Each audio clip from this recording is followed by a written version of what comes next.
Jama'a assalamu alaikum, barkanmu da sake saduwa a wani sabon shirin na idon mikiya wanda ke zo muku daga gidajen rediyon Vision FM a Abuja da Kaduna da Kano da Katsina da Sokoto da Birnin Kebbi da kuma Gombe. Haka kuma ana jin shirin na idon mikiya a Unity FM a Jos da BRTV a Borno. Za kuma iya kallon shirin na idon mikiya a gidan talabijin na Faran Wata mai watsa shirye-shiryensa akan decoder NTA Star Times. Idon mikiya shiri ne dai wanda 'yan jarida da ma'aikatan kafofin yaɗa labarai a wasu lokutan kuma da masana kan wasu fannonin kan haɗu domin yin bita ko sharhi kan muhimman abubuwan da ke faruwa a cikin gida Najeriya, wani lokaci kuma mu ƙetare ƙasashen waje. Haka kuma shirin na idon mikiya shiri ne da ke yin fashin baki ko tsokaci domin ilmantar da masu kallo da kuma sauraro kan muhimman labaran da ko da suke ji a rediyo ko suke gani a talabijin ko kuma karantawa a jaridu. A zauren namu na yau muna tare da Malam Shu'aibu Mungadi, ɗan jarida kuma mai sharhi kan al'amuran yau da kullum. Akwai kuma Ibrahim Modubu, shi ma dai ɗan jarida kuma mai sharhi kan al'amuran yau da kullum. Sai kuma Malam Hamisu Muhammad na kamfanin buga jaridu na Media Trust. A cikin shirin namu na yau wanda ni Abubakar Matazu zan gabatar, za ku ji cewa Kiristoci a Najeriya sun shiga wani tattaki na yini uku domin nuna rashin jin daɗinsu game da taɓarɓarewar sha'anin tsaro a ƙasar. Wannan ko ya zo ne a daidai lokacin da jihohi da kuma ƙungiyoyi suke neman samun kansu mafita dangane da matsalar rashin tsaro. Ya ce lalle hakika ginin majalisar yana buƙatar gyara, gagarumin gyara, amma kuma ba su ne suka nemi a keɓewa majalisar naira miliyan 37,000 domin yin gyaranta ba. Za mu ji dai yadda magana take. Za kuma mu leƙa jihar Legas domin mu duba irin tasirin dokan nan da aka fito da ita wadda ta haramta yin aiki da haya babura wato acaba. Wasu kenan daga cikin abubuwan da za mu duba. Malamai bari mu je kai tsaye ga wannan tattaki da na ga wato Kiristoci ko kuma mabiya addinin Kirista sun fara a Najeriya, musamman a birane kamar Ibadan da Lagos, inda suka ce sun fito ne domin nuna rashin jin daɗin su a game da yadda sha'anin tsaro yake ƙara taɓarɓarewa a Najeriya nan. Shugaban ƙungiyar Kiristoci ta kan Samson Ayekulle, wanda shi ya jagoranci wannan tattaki a Ibadan, ya ba da misalai na irin abubuwan da ake ganin suke ƙara tayarwa da jama'a hankali, musamman ganin cewa nan ba da jimawa ba ne, nan baya ba da daɗewa ba, aka fito da wani bidiyo wanda ya nuna yadda aka kashe wato wani shugaban addinin Kirista, wato chairman na ƙungiyar ta kan a ƙaramar hukumar Micika ta jihar Adamawa. Wannan kuma a waje ɗaya akwai wato rabin Lawan Andimi.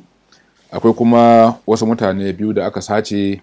Akwai wata mata, wato akwai ɗan shekara 18 Michael Nadi, da kuma matar wani likita a Kaduna wato Philip Ataga, waɗanda aka sace daga baya kuma aka tsanci garokinsu. Gwamnatin tarayya dai ta ce wannan duk ba wani abu bane, aiki ne na wasu 'yan ta'adda da ke neman su haddasa fitina tsakanin Kiristoci da Musulmi a Najeriya.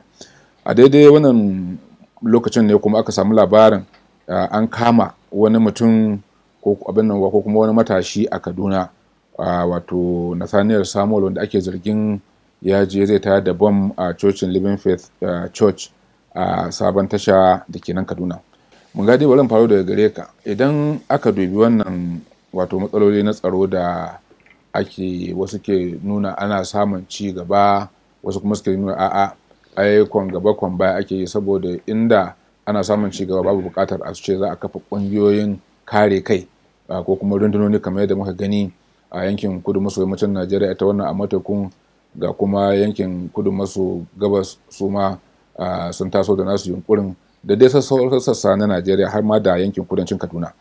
To ta wani fannin sai wasu suna ganin lalle ya dace jama'a idan suna ganin al'amura suna taɓarɓarewa suna da hakkin su fito su nuna rashin jin daɗin su.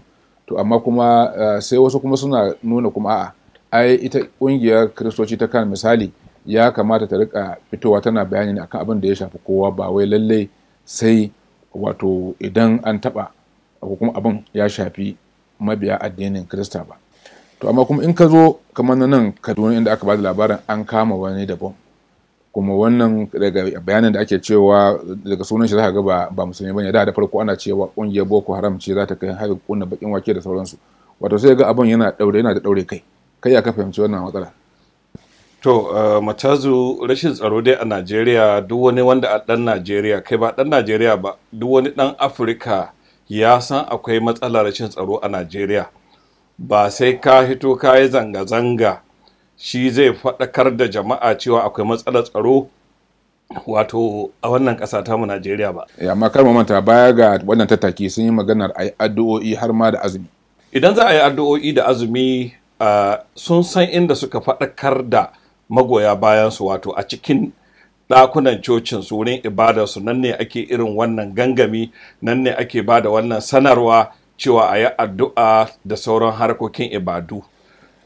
Wato gaskiya matsalar addini musamman ta ƙungiyanci ta fara zama wato al'amarin siyasa a Najeriya. Can baya a lokacin da Jonathan, wanda yake Kirista ne, yana shugabancin ƙasar nan, akwai matsalar tsaro kuma ta yi kamari kwarai da gaske, kuma an kashe Kirista kwarai da gaske har ma a coci-coci. A nan Madalla kusa da Abuja an fada ma coci, an kashe mutane.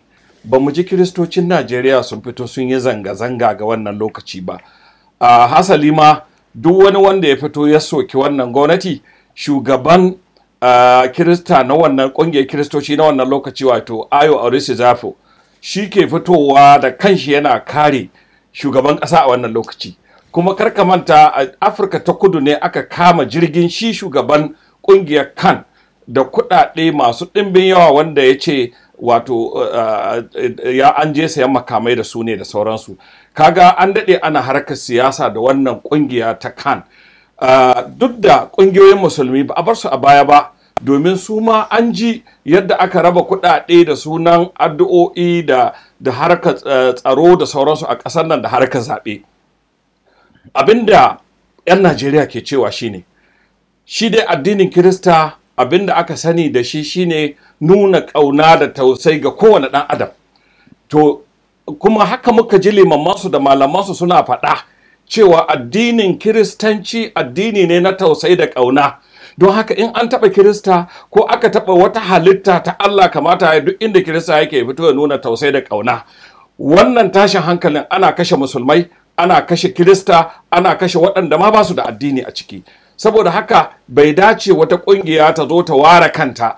Har ma abin ban takaici shine yadda ake kai waɗannan koke-koke a ƙasashen waje da Majalisar Ɗinkin Duniya, ana kurarin cewa ai wannan ta'addanci ana kashe wani addini ne ba wani addini ba. Yanzu shekaran jiya an ce an kama wani Nathaniel Samuel, wanda yake mabi addinin Kirista ne, kuma ya je wani coci a Sabon Tasha Kaduna da ake zargin cewa ya zo da bam domin ya tada shi a wannan cocin. A can baya an yi ta samun irin waɗannan, kuma ana kama su. Amma abin ban takaici, jaridun Najeriya, kakabbancin jarida guda ba jaridar da ta ruwaito wannan labari, sun yi shiru, sun yi gum. Kaga addini ya ratsa, bambancin addini ya ratsa aikin jarida a Najeriya, ya ratsa aikin tsaro a Najeriya. Wato 'yan siyasa sun yi nasara raba kan 'yan Najeriya ta ɓangaren siyasa da ta ɓangaren addini da ƙabilanci da ɓangaranci. To Ibrahim Modibo, idan na zo gare ka, wato ka ji bayani da Magadi yayi cewa wato idan ƙungiya ko ƙungiyoyi misali musamman na addini za su yi magana, to su yi magana akan jimlar ko kuma abin da ya shafi kowa bai ɗaya. To amma kuma duk da aka so a ga ko laifin ita wannan ƙungiya wani lokaci kamar tana shiga siyasa, wato wasu suna cewa yanayin ƙasar nan ya kai halin da wato baya da za a yi da ka yi shiru gara ka fito ka yi magana ko da ba ta da daɗi. Kuma suna ga aikin wannan hukuma ko kuma wannan ƙungiya ta kan shine ƙoƙarin kare hakkin mabiya wannan addini. Saboda haka a iya cewa ba aikinta ba ne misali ta ɗauki abin da ya shafi sauran mutane ta ce ita ma za ta shiga gaba domin nema musu hakkinsu.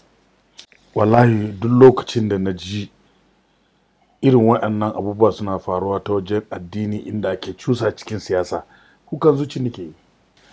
Don ganin cewa mun waye gari yau a Najeriya, abubuwa ko da me abu kaɗan duk ana sa addini, ɓangaranci, a sa yare da sauransu, wanda ba zai kawo mana ci gaba a wannan ƙasa ba. kamar ni na sani na yi makaranta a wajen mission.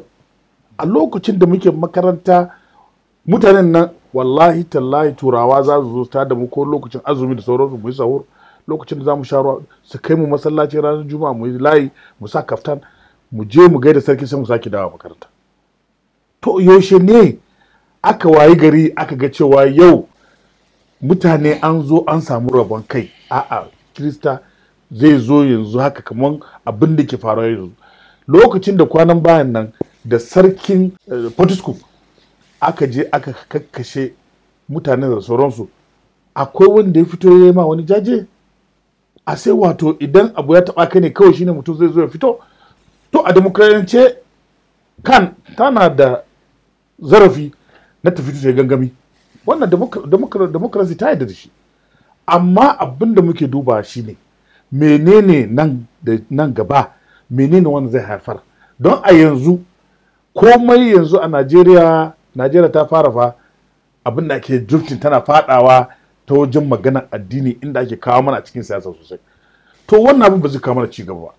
Abin da ya kamata mu duba shine kamar yadda mun gadi ya magana, ya faɗa kan cewa a lokacin President Jonathan an yi ta bombing irin su church da sauran mutane da yawa a ɗaruruwa da masallatai suka rasu, mutane aka kashe su. Amma a lokacin fa ba a fita an yi wannan gangami da wani abin nan da kuma azumi da kuma mai na kwana 3 ba wanda ma ya fito. So a sai wato don President Muhammadu Buhari shi kuma ba wai daurin church ne ko ta wurin kanwa shi yasa yanzu ana fita yi gangami. So mutane dole za su zurfin tunani. Kuma ni akan abin da nake gani shine inda yan waɗannan Boko Haram suke aikata bala'i da masifa ba inda wuce wurinmu. A wurin mu ta wajen arewa maso gabas idan ka duba north east babu ma kamar ku kauye na sun yi ragargaza garin gaba ɗaya su kori kowa, mutane ma sun faɗa Kamaru da ƙawa mata da ciki da wani sun haifa hanya masu ka tafi. So an ka duba abin tausayi. A sai Boko Haram nan ba wai suna zuwa suna zakulo su dube ka su ce a'a kai Kirista ne a kama ka, a'a kai musulmi a barka ba. Duk jifan kurna suke manya da ƙanana duk su zuba, ba sa duba addini ba komai. A yau ina ga maka kan Hajji Matazu yadda nike gani akan abubuwan da suka faru akan abin na Boko Haram, wallahi idan an kashe Kirista 1000 to wallahi an kashe musulmai ya fi 20,000.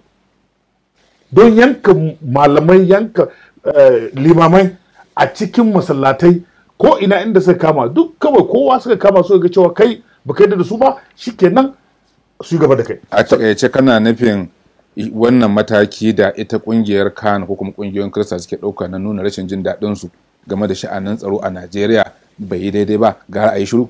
A'a, ba ce a yi shiru ba, kowa sun cewa akwai matsala ta tsaro. Amma da ni na so a yi haɗin gamayya a ce jami'i. Yawwa, a yi jami'i. Kirista dinan su je su nemo su ce to musulman yan uwanmu mun gayyace ku. Muna so mu zo mu yi gangami gaba ɗaya don abubuwan da ya sami Najeriya gaba ɗaya. Amma ba wai su ce kawai Kirista kawai su zo su yi azumi a su yi a yi gangami na kwana 3 ba. Ya kamata kowa ya san cewa akwai matsala na tsaro, amma matsalar tsaron nan kada a kawo addini a cusa shi kamar siyasa. Don in ka duba illan a sa siyasa a cikin addini ba karamin abu ba. Don mun ga abin nan kamar kasashe da yawa a duniya wanda idan suka kamar su Lebanon da ina idan wanda in an sa addini a cikin siyasa to billahi lazi tashi duniya kenan fara tasowa daga gurin. Don za a fara in addini ba wanda ya sani somawansa, amma karshensa ba wanda za a san somawansa amma karshensa ba wanda zai sani. To Malam Hamisu Muhammad, idan aka duba ta wani bangare kuma an ce ana son a samu haɗin kai wato tsakanin addinai da ƙabilu daban-daban a haɗa kai a ciyar da ƙasa gaba. To amma kuma sauran wasu 'yan ƙasa suna cewa idan aka dubi gwamnati aka dubi waɗanda ta kunsa sai a ga cewa wato gwamnati ce kamar yadda wasu ke cewa ta 'yan uwa da abokan arziki. Diya da kaso zai wahala ka wanke ta daga zargin cewa kamar ita gwamnatin tana fifita wata kabila ko wani addini a Najeriya ko kuma ta ba da kafar a rika nuna haka. Mai yiwa idan aka ɗauki ƙididdiga ta yawan ma'aikata misali a ma'aikatan Najeriya da sauransu labarin ya canza, amma kullum abin da ake dubawa shine manyan mukamai a ƙasar nan ta fannin tsaro, ta fannin siyasa, ta fannin mukaman ministoci sai a ga cewa kamar 'yan arewa musulmi su ne suka fi yawa. To ni zan fi duba, wato zan ajiye ɗan saƙon, zan duba saƙon. Masu magana da ta wuce sun yi magana akan ɗan saƙo, amma abin da nake so a mai da hankali shine saƙon da suka bada. Shin abin da suke faɗa ya faru ko bai faru ba, kuma abin da suke nuni a kai gaskiya ne ko ba gaskiya ba ne. Idan ka lura da ita ƙungiyar kan, mun san cewa tana shishigi wajen harkar siyasa, kuma ta ba ta sanyi wajen kare ra'ayinta da kuma ra'ayin mutanenta. Wannan hakika haka yake. So amma saƙon da suke faɗa ɗin shine wato abin dubawa. Kamar yadda na faɗa, kaga harkar security nan ta shafi kowa, kuma gwamnatin nan an rasa wanda zai gaya mata ma maganan nan ta ɗauki maganar da muhimmanci. Duk da makudan kuɗaɗen da ake warewa da jawaban da mutane suke towa suna yi game da sha'anin tsaro. Wani labari ma da nake karanta an ce a shekara 5 daga 2015 zuwa 2000 nan da ake ciki, 2020 an yi budget na wurin tiriliyan 3 akan harkar tsaro kawai. To kaga sai ka duba ka ga wane ne zai gaya wa gwamnatin nan magana ta ji. Babu irin maganganun da ba a yi ba, 'yan jaridu ba su yi ba, kai hatta majalisa da ake ganin su ne kusan wakilan jama'a, kuma ana ganin gwamnatin nan kamar majalisar jekanayi ka suke tare da ita. To ita ma abin ya kule ta zo ta fara magana cewa fa security nan, insecurity nan da ake magana ya kamata a yi wani abu, wanda za a cire, wanda za a gyara. To ni a gani na maganar da ta yi ba wani magana ba ce mai laifi, saboda in an samu gyaran nan kowa zai shafe shi, kamar yadda ɓannan nan take shafa kowa da kowa, haka gyaran ma in an samu dole ne zai shafi kowa. Kuma ni a tunanina ma ba ma kan ba, idan za a samu kowane ƙungiyoyi, kai ko ƙungiyar fegan ne za ta zo ta yi magana akan a gyara harkar tsaron nan, to ni in sun yi wannan magana babu laifi. Kuma ya zama darasi ga sauran ƙungiyoyi na addinai, musamman na musulunci. Malamai mun san suna iyakacin ƙoƙarinsu. Azumin da ya wuce mun san wasu malamai ma an kama akan sun nuni cewa akwai matsala a Zamfara da Katsina da sauransu, an kama su, an tsiye su, an ji wani bayanai daga bakinsu. To wannan kai ya tsoratar da su. Ƙungiyoyin malamai na addini su fito su ma su ringa irin wannan bayani duk lokacin da aka taɓa wani, ko nasu ko ba nasu ba, su fito, saboda addinin musulunci shi ya shafi kowa. Su fito su yi bayani, su nuna wa gwamnatin nan dole ta ɗau mataki. To ina ganin aka yawaita irin wannan kalaman, ita gwamnatin za ta san cewa lalle wannan abin da ake magana ba wai siyasa bane, ba kuma ƙarya bane. Hakika wannan maganar ta cewa shugaban ƙasa yana mamakin abubuwan da suke faruwa a ƙasar nan, to zai farfado daga mamakin da yake ya ɗauki mataki. To mun gadi da yake Malam Hamisu ya ambaci Zamfara. Jihar Zamfara ita ce ta fara ɗaukar matakin yin sasanci da 'yan bindigar da suka addabe ta, waɗanda suke kai hari suna kashe mutane, su kwashe dukiyoyi, da tun daga maganar satar shanu aka dawo kuma mutane ake sata. Wannan sasanci lokacin da aka yi shi da waɗannan 'yan bindiga ana ganin ya kawo sauƙi sosai, sai kuma aka ji kuma abin ya koma ya ba da ƙarfi wajen jihar Katsina da jihar Kaduna. Jihar Katsina ita ma ta yi nata sasancin da su. To amma na ga kwanan nan kuma hankali ya dawo kan jihar Zamfara, inda har ma aka ba da labarin an sace wani abin nan hakimi ne ko mai gari a ƙaramar hukumar Gumi, a cikin masarautar Gumi, da ɗan shi ana neman a bada kuɗi masu yawa. To wasu suna cewa ai sun san arina, magana ce ta kawai an yi sasanci, amma muddin ba amshe makaman mutanen nan ba, kuma ba za a iya ɗaukan nauyin ba su abin da suka saba samu ba daga wannan fashi da sauransu, matsalar za ta dawo.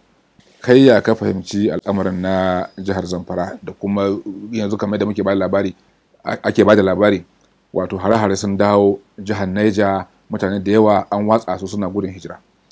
To magana kenan da ya ɗazu da na fara ta wadda nake sukar, wato saƙon da ita ƙungiyar Kiristoci take tahe da shi, inda take ware cewa ana kashe kiristoci, ba ta ambata cewa ana kashe rayuka, ana halaka 'yan ƙasa da dukiyoyinsu. Yanzu gashi kana faɗa a ƙaramar hukumar a Gayari an sace wato mai gari da 'ya'yan shi biyu, kuma kamin a kai ga kashin wannan shugaban kan na jihar Adamawa aka yi wannan satar. Ya kamata duk wata ƙungiya za ta magana ta tausaya ma su ma sauran al'ummai. A can baya mun ga yadda aka yi kashin gilla ga malaman musulunci, su Sheikh Jafar, su Sheikh Albani, su Sheikh Umaru dan mai shiya, duk ai musu kashin gilla kuma zamanin gwamnati, kuma ba mu ji wata ƙungiyar addini ko ta musulmi ko ta Kirista ta haito ta yi Allah waddai ko ta yi zanga-zanga ba. Wannan shine abin da muke faɗa, idan za a yi na gama gari, a daina tsame wasu al'umma ko wasu mabiya addini. To mu dawo cikin Zamfara da mun gani me ke faruwa. A Zamfaran nan labarin da muka samu, na hira da wani dan wannan yanki na Gayari, yana cewa wato lokacin da aka samu sulhu tsakanin gwamnati da su 'yan ta'adda, sai aka samu wasu 'yan ta'adda sun zo sun yi ɓanna wani gari, suna kai hari ɗaiɗai. To sai mutanen garin suka taru domin su kare kansu, kuma suka fito da niyyar kare kansu. To wannan ramuwa da suka yi, sai su 'yan ta'adda suka sake gungu, suka ci gaba da kai ta'addanci. An ce shi sarki Emiya na Gumi, wanda ƙarƙashin shi wannan yanki yake kansa, har akwai lokacin da aka zo za a yi wannan 'yan ta'adda suka zo hari, mutanen garin suka kira 'yan tsaro, amma an ce sarki ya hana a kai ma waɗannan 'yan ta'addan hari. Shi kuma sarki ana cewa ya hana ne domin gwamnatin jiha ta yi sulhu, ba a son yamucin ya ƙara lalacewa. To amma al'ummar ba su kai hari ba, ba su kuma ramuwa ba, amma 'yan ta'adda su kuma ba su daina ta'addanci ba, su kuma ma'aikatan tsaro su kuma ba su kai ɗauki ba, kuma gwamnatin jiha ba ta ɗauki mataki ba. To wannan shi ya jefa waɗannan al'umma cikin wannan hali, inda ya kai har kwana-kwanan nan aka zo aka sace sarkin garin da 'ya'yansa, ana neman kuɗaɗen fansa masu yawa. To kuma daga wannan yanki ne waɗannan 'yan ta'adda suka samu suna zurarawa jihar Kebbi, suna ɓanna a yankin ƙasar Zuru. Daga nan ne kuma suka samu suna zurarawa har cikin wato ɓangaren birnin Gwari na jihar Kaduna har zuwa jihar Niger. To wannan shine abubuwan da ke faruwa na ƙara taɓarɓarewar tsaro a jihar Zamfara. Malam Ibrahim Modibo, na ji wasu suna ta magana, suna ƙorafin cewa wato kamar gwamnati ta san da wannan matsala, kuma tana ɗaukar matakan da take ɗauka don shawo kan lamarin, amma babu alamun tausayawa. Ba a jin wani jami'in gwamnati ko misali shugaban ƙasa ya fito lokaci-lokaci yana magana, nuna juyayi akan irin waɗannan abubuwa da suke faruwa a wurare da dama. Kai kana da tunanin haka, ko kuma kana ganin bayani baya kaiwa ne ga gwamnatin yadda ya kamata? To idan ka duba, wallahi ni dai ina gani kamar shi shugaban ƙasa mai girma president Muhammadu Buhari, ni a gani na yana kokari, don duk abin da wannan hafsoshin sojoji na suke nema, wanda kamar Shamisu yake magana, a cikin shekara 4 da suka wuce tiriliyon 3 aka bayar, kasafi aka bayar don a sai abubuwan kayan yaƙi da sauransu. Amma magabaɗan bincike shi Hamisu, don an yi kasafi ana neman misali kuɗaɗen da jimlar su ta kai tiriliyan 3, baya nufin cewa an samu tiriliyan 3 nan, ko sun da na ga da yawa ana cewa kasafin kuɗi ana da yi ne, amma kuɗin da ake aiwatarwa ko aikin da ake bai wuce kashi 30 ko 40. To in muka bi yanda ita wannan gwamnati take faɗa cewa duk abin da sojoji suka bukata ana basu, za mu iya cewa ko da ba a samu wannan tiriliyan 3 ba, kaɗan ne ba zai gaza ba. Yana cewa shugaban ƙasa ya yi ƙoƙari, kuma ga kuɗaɗen nan ana cewa an ware da yawa kuma an ba mutanen nan. To inda masu sharhi suke ganin kasawa shugaban ƙasa shine, idan har ya ba da waɗannan maƙudan kuɗi ga ma'aikatan tsaro kuma ba a samu tsaron ba, me yasa ba a sauke kowa ba, ba a hukunta kowa ba, ba a yi komai ba, ba a binciki kowa ba, kuɗin sun tafi ga iska. To kaga Ibrahim, daga bayanin da Mangadi yake yi, wato ware kuɗi ko amincewa a bada kuɗi bai isa ya wanke shugaban kasa ba daga cewa ya yi duk abin da ya kamata. Wato akwai magana cewa a diddigi a tabbatar cewa kuɗin nan an yi amfani da su, kuma ma'aikatan suna aikin da gaske, in ba su yi a sanya da za a yi da su. Haka ne, ni na gode da ka bani wannan zarafi cewa bari in yi magana akan yadda abubuwan da yasa nake wanke shi shugaban kasa. In ka duba a duk duniya ko majalisar ɗinki duniya ne ko Amerika ko ina, duk duniya shugabannin tsaro su suke zama su yi muhawara yadda za su execute ko kuma yadda za su dabarun yaƙi. Abin shi shugaban ƙasa abin da ya kamata shine idan suka nemi kuɗaɗen nan, ai ba yana ba su a hannun su direct ba, yana tura ma ko minista ko kuma abin advisor ɗin tsaro da sauransu wanda za a je a yi wayan abubuwa. To shi ba zai zana ko ina ba. A lokacin da ke GOC idan ka tuna a lokacin Shagari, 'yan Chadi ba suka shigo kusa da Maiduguri suka kuso kai, ya bi su da dare har cikin Chadi, sai da shugaban ƙasar Chadi ya buga president da Shagari wa cewa fa ga wannan fa mutumin ya iso fa da Allah mai da shi, kama aka zo aka masa magana ya dawo. So yana gani a matsayinsa na general, duk general da aka ba su kayan aiki da mai ya kamata su yi aiki fi sabilillahi, kuma idan har suka kasa ya kamata su tafi. To abin da ake ta nema yanzu ka duba ko ina ana muhawara, duk a majalisa ne ko ina inda kake jin ake muhawara a duk Najeriya ana magana kan cewa a canja wa'annan shugabannin sojoji da sauransu. To amma waye zai canza su? To rashin shugaban kasa ne shine ya kamata ya canja su. To amma ganin haka, to Aisha sa inda kenan ni na ga laifinsa. Rashin canja su din nan ban san me yasa ba. To shi idan ka san shi Mr. President mutum ne wanda baya son a tura shi wajen bango, yana so ya ɗauki lokacinsa ya ga cewa gashi ya kawo dalilai da zai canja. Amma wannan a gani na ba daidai bane ba. Ya kamata yadda 'yan majalisa suka yi magana, babu ba kamar Mungadi, kullum na ce Mungadi sarki bulala da yake ba gwamnatin nan akan a caccanja mutane nan gaskiya ne. Wa'annan shugaban hafsoshin sojojin nan billahi lazi yanzu duk wayo abin nan duk wayansu da komai akan fannin yaƙi da sauransu ya ƙare. Ba yadda za a ce an ci galaban wannan tafiya na yaƙi da Boko Haram din nan idan ba an samo wa'ansu ƙwararrun sojoji na ƙasa wanda suke da zuciya, wanda kuma suke ga cewa suna da wasu dabarun yaƙi na duniya su zo shigo. Amma ganin cewa a yadda muke tafiyan nan a cikin wa'annan hafsoshin sojoji, ni ban ga wani abin da zai sake zuwa wani abu sabo. Ibrahim, idan kowa dabarunsu ya ƙare, to ba su suka kasa ba, shugaban ƙasa ya kasa. Don idan har dabarunsu ya ƙare, jama'ar ƙasa sun ce ya isa haka nan, kuma ya ƙi canzawa, yana so ya ɗauki lokaci. Shekara 5 wani lokaci za a ɗauka, sai jama'ar Najeriya sun ƙare za a ɗauki wani za a ce za a san lokaci. Malam Hamisu, Malam Ibrahim Madobo ya yi magana cewa wato ila yanayin gwamnatin suna son ta tafi da abubuwa a natsanne a hankali da sauransu. Amma jama'a ƙasa suna cewa turawa ta kai bango. Idan gwamnati ba ta iyawa, su kuma za su ɗauki matakan kare kansu. An fara ganin ƙungiyoyi da rundunoni suna fillowa nan da can, waɗanda kuma idan har yadda wasu suke nuna ne, ana tsoron cewa idan suka kai ƙarfin da suke ake tunanin za su iya kaiwa, to zai zama na gwamnati ta tsakiya ko kuma gwamnatin tarayya ba ta da ƙarfin da za ta sa ko ta hana a Najeriya. Wato na ji daɗin wani bayani da wani shugaban sojoji ya ce shi fa ba su suka naɗa kansu ba, naɗa su aka yi. Kuma a tsarin gwamnatance idan shugaban ƙasa ya baka irin wannan mukami na tsaro, ya tura ka postin ne, ya tura ka ya baka aiki ne, a matsayinka na soja ba za ka iya ce ba za ka yi ba, in ka ce ka yi haka reni ne. To saboda haka yanzu wannan laifin ko kuma wannan gazawa gaba ɗaya a fadar shugaban ƙasa take. Kun gani abin nan ga yanda ake, kuma ka kira su sun ma bayani amma baka gani a ƙasa ba, to kai kamata ka ɗauki hukunci. Duk wannan gaba ɗaya ya faɗa akan shugaban ƙasa ne. To madalla, ina ga za mu ɗan dakata a nan mu sarara sa'an nan mu dawo mu ci gaba. Filin Idan Mikiya ke zo muku daga gidajen rediyon Vision FM da gidan talabijin na Farin Wata Shakallo.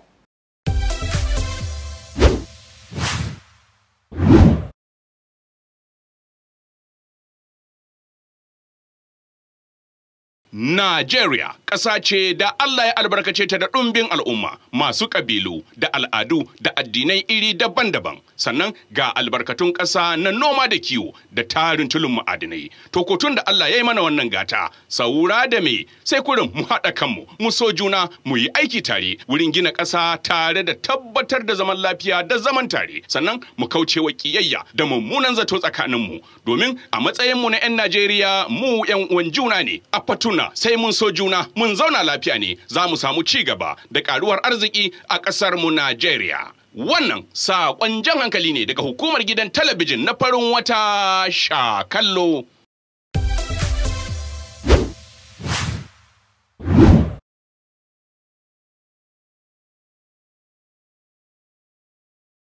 To madalla filin idan mikiya ne ke zo muku daga gidajen rediyon Vision FM da gidan talabijin na farin wata. Malamai labarinmu na gaba kuwa ya shafi wato haramta aiki da kekuna ko mashin na haya ake kira a caɓa da kuma keke napep a jihar Lagos, wanda ake ganin zai taimaka wajen shawo kan matsaloli da dama. Kuma jihar Lagos jiha ce da muka san ta yi kokari wajen wato gyara hanyoyin sufuri da kuma da samar da ababen hawa na sufuri irin na zamani a wurare daban-daban. To sai dai na ga kamar in aka ɗauki misali nan Abuja, a lokacin da ake da waɗannan 'yan babura na acaɓa, wato kusan kullum ana cewa sai an yi haɗari, sai an yi asarar rayuka. Amma zamanin da ministan babban birnin tarayya Abuja Malam Nasiru El-Rufai a lokacin ya ɗauki matakin haramta su a nan cikin Abuja, sai ya zama sai da aka yi wajen wata ɗaya ba a samu haɗarin da wani ya rasa ran shi ba a irin wannan harka ta acaɓa, wanda Hausa suke masu kirari da cewa wato suna tuƙi ne na rashin hankali, wato babu horon tuƙi, kowa daga ƙauye zai iya sai mashin ya tafi birni ya je ya tuƙi yadda ya ga dama. Wasu wurare ana masa kirarin cewa wai in ma za su shiga hanya wai shege ka duba, a wani wuri kuma ana ce musu ma wai shekara da kafa ƙauyanci. Idan aka dubi irin matsalolin da ake samu haɗurra ga rayuwa da kuma nakasa, to aka kwatanta kuma da su kuma irin sana'ar ko kuma girman ita wannan harka da ta ba 'yan Najeriya da yawa abin yi na sana'a, sai a ga wato yadda aka duba lamarin ta wani bangare, sai kuma in aka duba kuma ta wani bangare sai a kuma akwai basira, akwai fa'ida a ɗaukar irin waɗannan matakai. Wasu kuma suna nuna a'a babu fa'ida, saboda waɗanda ake dakatawa daga wannan aikin ba a tana da musu wani abu ba. Bari dai kai mana bayani, shin ita jihar Lagos menene dalilin da ta bayar na ɗaukar wannan mataki? To dalilan da jihar Lagos suka basuwa suna da yawa. Akwai wani ɗan jarida mai wakiltar gidan talabijin na CNN wanda ya baro Istanbul ta jihar Turkey, ta ƙasar Turkey zuwa Lagos. Ya ce hilin jirgin saman Lagos zuwa masaukin shi da ya sauka, tafiyar da ya yi ta fi ta tsawon tafiyar da ya yi da ƙasar Turkey zuwa Lagos. Lokacin da ya ɗauka saboda cinkoso. Ya ce ya ɗauki fiye da awa 5 kamin ya kai masaukinsa saboda cinkoson gari. Wannan baƙo ne. Kuma ya ce wannan tafiya da ya yi ta awa 5, duk aikin da yake so ya yi a Najeriya, duk rahotannin da yake so ya samu duk ya same su kamin ma ya kai masaukinsa. Don duk turmutsuci da rashin hankali da rashin natsuwa da rashin tsari da ƙazanta da yaya da hayaniya da ake so a gani wanda ake ba da labarin Lagos, ya ce duk ya same shi kamar ya kai masauki. To gwamnatin jihar Lagos sai ta lura da cewa kamar yadda aka yi a Abuja, wato 'yan okada da 'yan keke napep sun cika garin Abuja da ana samun yawan haɗurra, suna hana ruwa gudu, suna hana ma'aikata kai cikin lokaci da sauransu, kuma ana aikata laifuka da waɗannan ababen hawa. To shine gwamnatin Lagos tana so ta tsabtace Lagos, an yi manyan tituna, ana so a kawo abin harkar sufuri ta zamani, amma kuma ga waɗannan abubuwan suna hana ruwa gudu. Da motar ka kana son ka yi tafiya, ɗan okada, duk wanda ke tafiya garin da ke da okada ya sani, idan kana tafiya a mota, ɗan keke napep zai komo tsakiyar titi, shi ba gudu gare shi ba kuma zai barka ka tafi ba, kuma in ka taɓa shi kuma su yi parking gaba ɗai su yi maka taron dangi.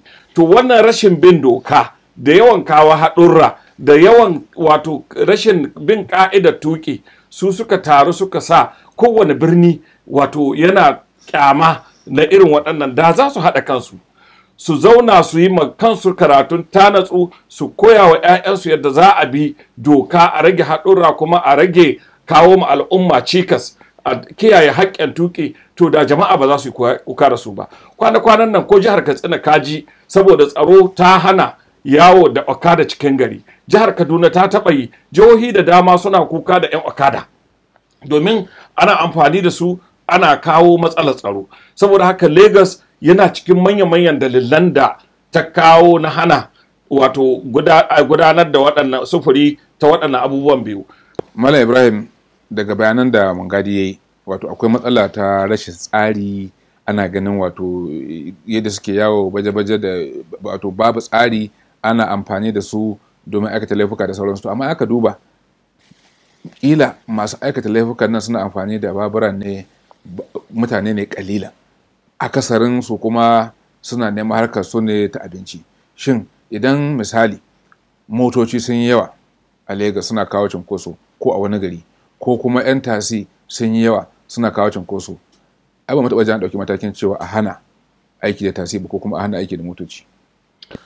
To Haji Matazu, idan ka duba sha'anin Lagos, sha'anin Iko gari ne guda wanda yanzu a diddigar da aka yi kwanan nan an samo cewa suna da mutane kusan miliyan 20.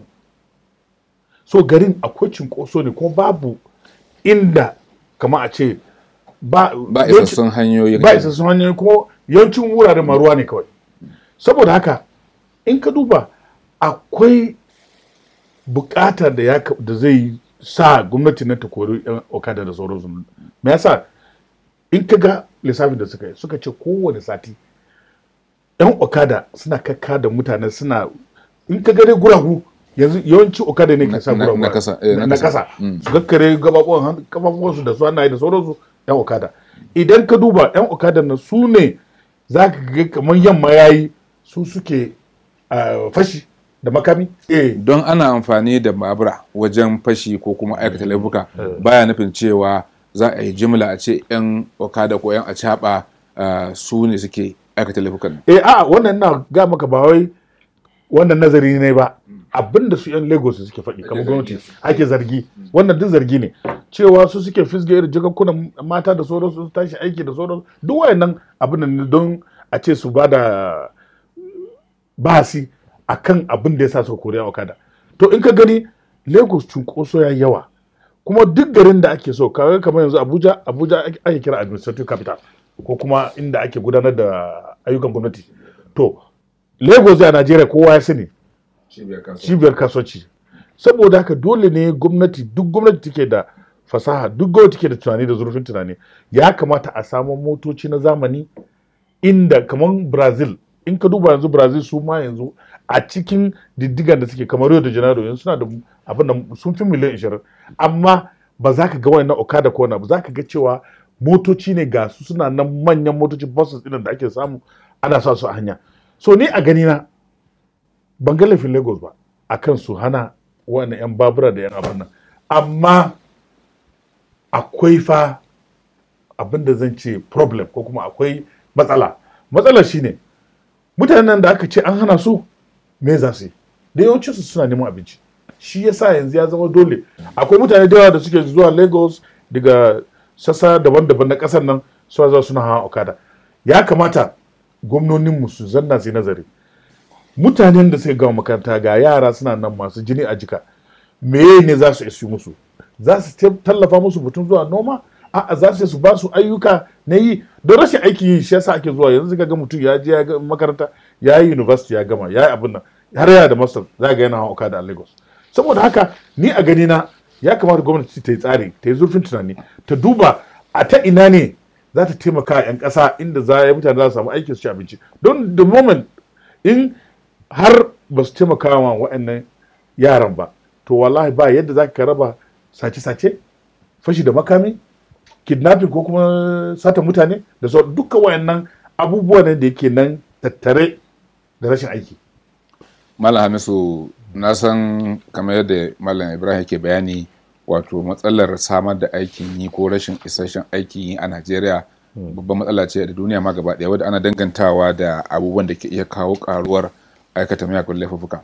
Idan ka duba mutane da yawa suna gaya man cewa a Lagos wata sa'a da su fita da mota gara su hau okadan nan, saboda ya fi sauri. In aiki zaka je, in mitin kake da shi, okadan nan ya fi sauri duk da haɗarin da aka ce yana da shi.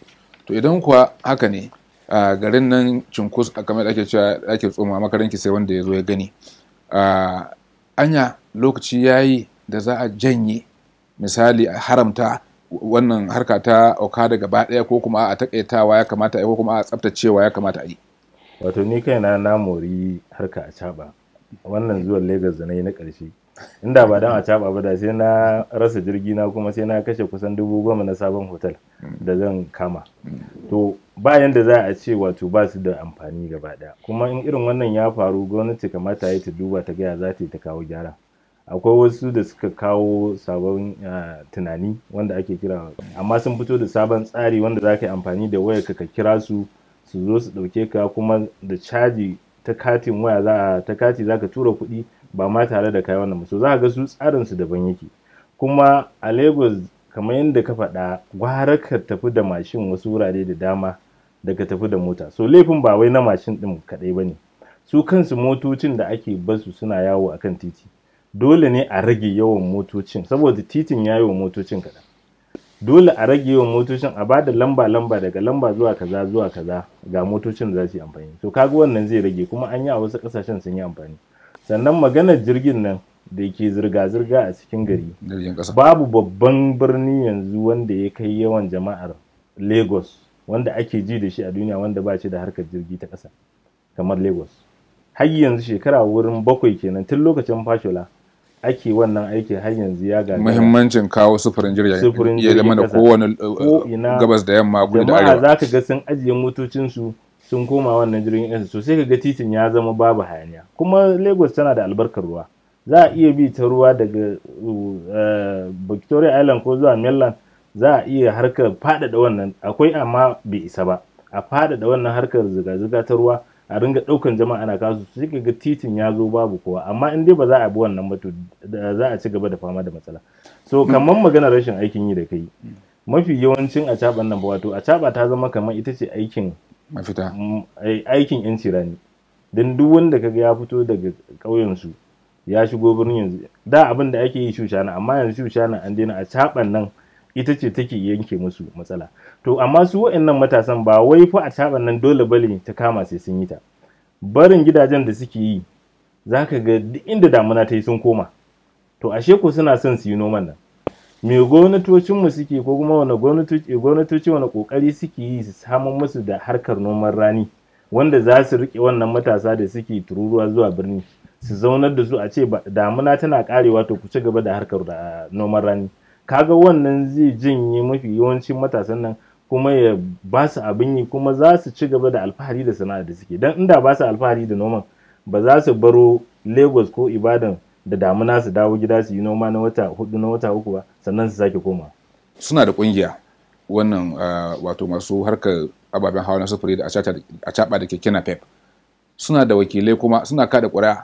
Shin an yi zama da su a duba a gaya za a tsabtace wannan harka? Saboda daga bayanan da kuka yi, wato kamar wato abu ne da ke da matsala, maimakon a gyara sai a ce a bari a yi waje da shi kawai. Wato da farko dai ba laihin waɗannan matasa ba ne su zama 'yan acaɓa ko 'yan okada.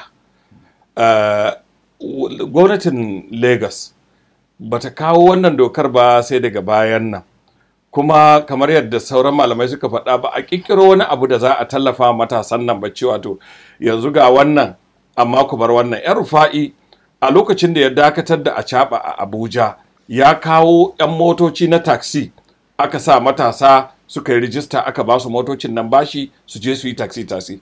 Haka ya kamata Lagos ta yi. Gwamnatocin jihohi da 'yan siyasa suke da laifi. 'Yan siyasan mu duk wanda ya ci zaɓe, abin da zai fara yi na farko ka ji an ce ya raba babur 50, ya raba babur 100.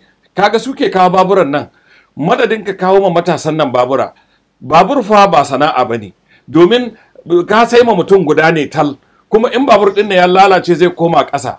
Saboda haka ka saman ma matasan nan jari su yi sana'a, ko ka saman musu takin zamani ko wani kayan noma wanda zai tallafa musu su je su yi noman rani, ko ka kawo wasu masana'o'in da za a koyi ilimin wata sana'a, yadda ko yaya aka yi dai ilimin nan ba zai tsere ba, matashi ya koya kuma ya samu, so abin da ya samu kuma ya zauna cikin kansa ba zai kuce masa ba.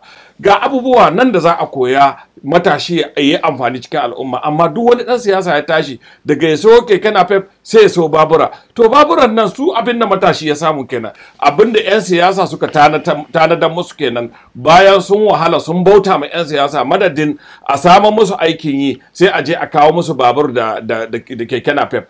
Saboda haka yanzu ya rage ma na ɗaya matasa waɗanda suka fito da wasu jihohi inda ake iya samun a yi, ina tabbatar ma noman rani fa ya fi sana'a, ya fi acaɓa zama sana'a kwarai. domin na tabbata idan matashi ya samu aka ba shi jari inda zai sayi takin zamani, ya sayi injin na ban ruwa, ya sayi kayan noma, idan ya tsara wannan noma sai ya noma abin da za ka je Legas ka yo a caɓa baka samu ba. Kuma wurin a caɓan nan ne wasu matasanmu suke rasa rayukansu, 'yan ta'adda na halaka su da sauransu. Wurin a caɓan nan ne wasu matasanmu suke samo ciwon tsida suna kawo a ƙauyukansu. Wurin a caɓan nan ne wasu matasanmu ke koyon miyagun ɗabi'u a manyan birane suna dawowa suna zama 'yan ta'adda a garuruwansu. Saboda haka a caɓa tana da nata amfani don tana samar ma matasa aikin yi, waɗansu mutanen kirki ne suna tallafa ma mahaifansu da iyalansu, amma fa tana zama sanadiyar ajali da lalacewar waɗansu daga cikin matasanmu. To, ina ga bari mu je ga labaranmu na ƙarshe wanda ya shafi wato cacar bakin da na ji an ta yi kwanakin baya game da wato kuɗi naira miliyan 37,000 da aka ware domin gyara ginin majalisar dattawa da majalisar wakilan Najeriya, wanda 'yan Najeriya da dama suka rika cewa ai kuɗin sun yi yawa a yanayin da ake ciki, ya kamata akwai abubuwan da za a yi amfani da waɗannan kuɗi wanda za su fi yi wa jama'a amfani. A lokacin wasu sun rika tunanin kila 'yan majalisa ne su ne suke son su ware wannan kuɗi don su samu 'yan kwangilolin da za su yi.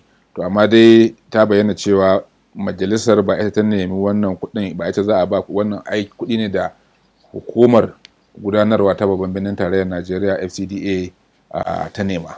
To yanzu na ga shi shugaba masu rinjaye a majalisar dattawan Najeriya Yahaya Abdullahi yana cewa lalle fa majalisar nan tana buƙatar a mata gyara saboda abubuwa da yawa sun lalace, kuma wurare da yawa an kaje za ka ga wayoyi akwai haɗurra idan ba a yi wannan gyara ba. Mun gadi ban san koyaushe ne zuwanka na ƙarshe majalisar nan ba, kai da kaje kaga alamun wurin nan ya lalace.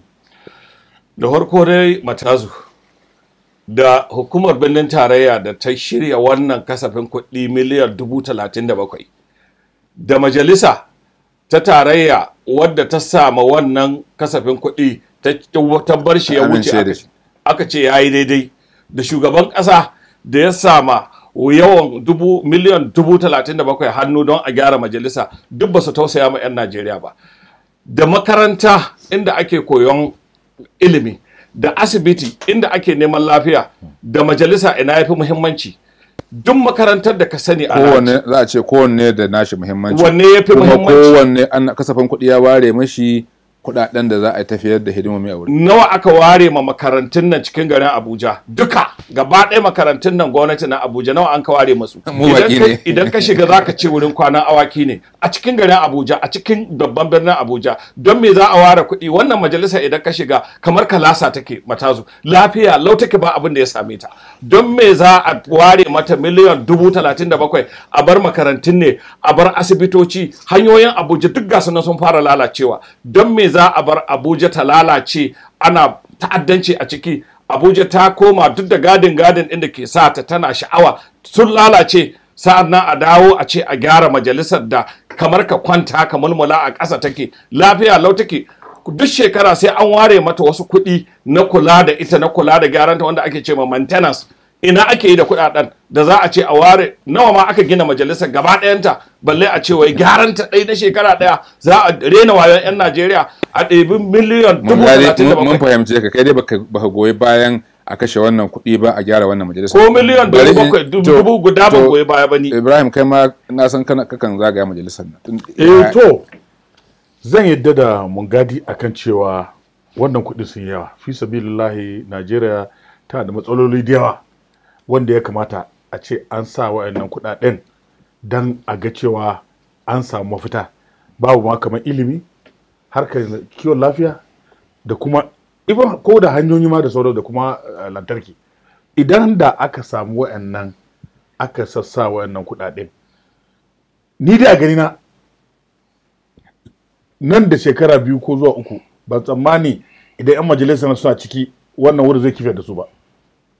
Saboda haka a ganin haka kuɗin nan fi sabilillah ya yawa, amma ni kuma ba zan ce zan ga laifin shugaban ƙasa ba, don shugaban ƙasa ba da laifi a ganin cewa mutanen nan fa su suka zanna su ne wanda suke kamar representative na mutane wakilan jama'a yan senator to a sai idan har wayannan mutane dattawa suka zanna suka yi nazari suka ga cewa wannan kudaden ga ya kamata a kai wannan gurin suka ce a lalle sai da a gyara musu wurin da za su je su ji daɗi don su gudanar da su yi aiki to a jin daɗi da aiki duk ɗaya ne a wurin su tunda wannan kuɗin gaskiya yawa amma ganin haka ni na ga cewa wa'annan dattawa majalis dattawa da kuma 'yan majalisa ma gaba ɗaya na National Assembly ba su ma Najeriya adalci ba don ganin cewa gaskiya ko da National Assembly ne suka sa cewa FCDA idan har za a zo za a ce za a aiki na in har an bashi wannan kuɗin wallahi ni dai ina da imani akan cewa kuɗin da ya ga zai iya shiga a yi gyaran nan zai iya bayarwa amma kada wani ya sa kwaɗayi ya ce ta wurin Muhammad Bello zai je ya ce zai yagi wani abu dan na tabbata na yi imani ba zai ba su wani abu ba in akwai kuɗin da zai rage zai mai da shi baitul mali saboda haka ni a gani na gaskiya wayannan ba su ma Najeriya adalci ba don bai kamata a ce wannan National Assembly ko kuma majalisar ƙasa inda ina ganin ina shiga ko ina fa akwai abin da Julius Berger fa suka yi idan ba a yi girgizan ƙasa ba abin da zai kada wannan wurin saboda haka ce an kashe wannan kuɗin gaskiya ba adalci. Malam Hamisu na ɗauka ai kasafin kuɗi kamar wannan ana ba mutane dama dan za a kasafin kuɗi kowa ya bada gudunmawar shi idan kuma ba wai ka je majalisa ba a kan na ɗan majalisa wanda suke wakiltar jama'a kuma su 'yan majalisar nan idan sun zauna sun ga cewa kaza ya dace a yi sun gabatar hukumar babban tarayya ta yi wannan nan bangarori uku na gwamnati da ita hukumar babban tarayya da majalisa da gwamnatin ƙasa duk sun aminta akan cewa a kashe wannan kuɗi anya duk maganganun da ake bai zama ihun ka banza ba ina ganin zai iya zama ihun ka banza saboda wannan surutan da ake da kyar zai iya sa a canza abubuwan da suke faruwa idan ka lura amma yana yiwa a kasafin kuɗi an amince da shi kuma a dawo a canza wani abu sai dai a iya samun jinkiri wajen ba da wannan kuɗaɗen gwamnatin za ta iya cewa to tunda mun ji an yi surutu da yawa maimakon a tura kuɗin nan duka a ba ku rabi sai ku sa ragora a wani bajin na shekara mai zuwa kuma wannan shine abin da ya faru ga su majalisa ko kuma ita FCDA din suna cewa shekara 30 ba su yi wani gyara na musamman a wannan waje ba to kaga laifin nasu ne kenan ya za a yi ka bar wuri shekara 30 ka san kuma wurin nan yana buƙatar gyara a ce baka yi komai ba sai a lokaci guda ɗaya amma mun gadi ya ce akwai kuɗaɗen gudanar na shekara maintenance din da yake na share-share ne da na goge-goge cleaning da waye da toilet da siyan kayayyakin tsafta amma gyaran da suke magana harkar wayarin da kuma abin magana da kuma ginin kansa shine wannan suke magana sun ware wannan kuɗi amma duk da haka shi ma kamata a ce sun ware dogon lokaci kamar shekara 5 ko 6 yanda kuɗin ba zai ko da an cire shi daga cikin baitul ƙasa ba zai yi illar da ake ganin yanzu zai yi ba to wannan shine abin da wato Matazu kamar yadda kowa ya yarda da shi a Najeriya shine wannan kuɗin dai babu dalilin da zai sa a zabge su bayan yawan kuɗaɗen da aka yi kasafin kuɗi na majalisa shi kanshi ya fi kasafin ilimi da aka yi ya fi kasafin kiwon lafiya a ƙasar nan gaba ɗaya mutum nawa ne duka majalisar ba su kai mutum 500 ba amma dibi yawan kasafin kuɗin da aka ba su dibi yawan kasafin kuɗin ma'aikatansu manya ne dibi kuma yawan to ai babu babba wanda ya wuce talaka wanda shi ya zaɓe su da ba don talakawa ba da ba za a zaɓe su ba kuma tun da ba su tausaya ma talakawa ba bari ka ga abin da zai faru yana da wahala duk ɗan majalisar da bai tashi ya nuna adawa da wannan kasafin kuɗi ba to bai ji tausayin talaka ba. To madalla ina ga dole mu dasa aya a nan domin ko lokaci ya yi halin shi. Masu kallo da sauraron shirin na Idon Mikiya da haka muka kawo ƙarshen shirin na wannan rana. A madadin shi Sha'ibu Mungadi wanda ya gama magana yanzu da Malam Ibrahim Modubu da Malam Hamisu Muhammad Abubakar Matazu ke cewa a huta lafiya.